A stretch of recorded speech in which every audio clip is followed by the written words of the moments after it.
In a nutshell, here's the history of the Phoenix COVID real estate market today, and then I'll talk about where I think the market may be headed tomorrow. When COVID first hit, the market was getting worse and worse each week, and we didn't know when it would stop. Stress, uncertainty, and confusion were off the charts. In mid-April, things finally stopped getting worse, so at least we could breathe again. Since early May, demand has been rebounding, but not supply. Now the demand side has completely rebounded back to normal. The number of houses going under contract to buyers is back to January, February levels. But the supply side is still sickly. Even before COVID, the number of houses going up for sale in January and February was running a lot less than the last few years. House prices were increasing fast in January and February. The market was in a frenzy, really. After COVID-19 hit, the number of houses hitting the market fell along with sales. The big difference between supply and demand has been that supply did not start rebounding in mid-May like demand did. The number of houses hitting the market is still running at least 15% less than last year. In a nutshell, demand has rebounded from COVID-19, but supply hasn't. So the Phoenix real estate market today is crazy tight. Believe it or not, by one measure, months supply, the Phoenix real estate market hasn't been this tight since 2005, which was the peak of the great real estate bubble. Hi everybody, I'm John Wake. I'm a real estate agent with HomeSmart and a former international agricultural trade economist. Today, I'm in the Phoenix Mountain Preserve. If you like this video, please remember to like and subscribe or leave a comment. I'd really appreciate it. So what's the next phase of the Phoenix COVID real estate market going to look like? Going into the crisis, I think everybody thought COVID would cause house prices to fall.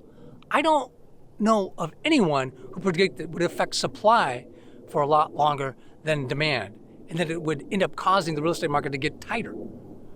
Okay, let's start by talking about demand. First, we have some pent-up demand. Some sales that didn't happen in the spring because of COVID-19 are lost forever, but many were just delayed. The number of house sales in June and July will be higher than last year because of that pent-up demand. But what about August and September? Will we have worked through the spring backlog in sales by the end of summer? It's likely. The second big demand factor is mortgage rates. A lot of the rebound in house sales is because the Fed lowered interest rates and real estate sales are super sensitive to interest rates. Mortgage rates are getting close to being a 0.5 percentage point lower today than in January. That lowers the monthly mortgage payment price of the houses, naturally. The demand for the houses goes up when the mortgage price goes down. Mortgage rates could fall a bit more and dip into the 2% range in the next several months. Regardless of where they bottom out, the consensus is mortgage rates will remain low for many, many months. So that part of demand should be strong for the foreseeable future, especially if rates fall some more. Another big part of demand is very uncertain. Employment and household income. Will employment rebound quickly? Or will unemployment start spreading out from the hard-hit industries into the rest of the economy? I kind of lean toward the second scenario because we were already towards the end of the post-Great Recession economic cycle anyway. Remember all the talk last year about the inverted yield curve and a coming recession?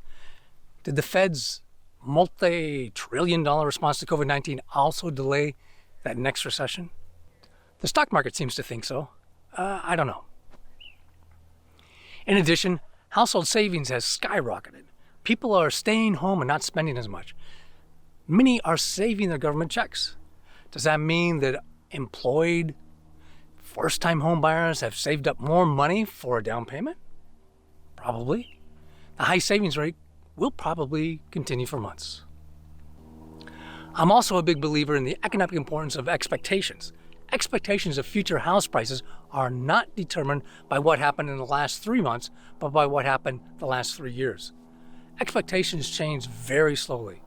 If a year from now, house prices and interest rates are similar to what they are today, the fear of missing out part, the FOMO part of housing demand will be a lot smaller. So on the demand side, I expect the number of spring sales that were pushed into summer will fade by September, right when the seasonal demand also fades. But mortgage rates should continue to fall a bit. And even if they don't, the lower rates we've already seen will stoke demand for many, many months to come. Employment is the biggest question mark for me. I fear unemployment will spread. Savings will continue to be high, which will help those potential first-time homebuyers who have jobs. And finally, on the demand side, I expect the FOMO part of demand to slowly fade as price increases fade. Now, what about supply? I don't have supply figured out, but here are some questions I think are important. As mentioned, we're seeing a lot of pent-up demand this summer. What about pent-up supply? Are we going to see the same thing for sellers, just with a longer lag? We haven't seen it yet, but I wouldn't be surprised if we saw an unusual increase in the number of houses hitting the market this summer or fall. I bet that more than half of the homeowners who decided to put off selling their houses because of COVID-19 last spring will put them on the market within a year. Another big supply question is what happens when mortgage forbearance ends.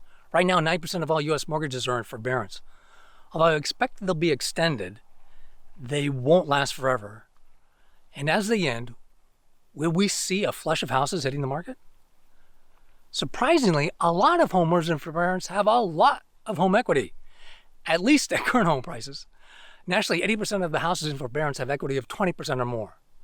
When their forbearance eventually ends, if they can't make their mortgage payments, they can just sell the houses and make money. That's at current prices. Right now, there's no hurry to sell, even if they've lost their job, because they don't have to make mortgage payments. And maybe they'll get a job before they have to start paying again.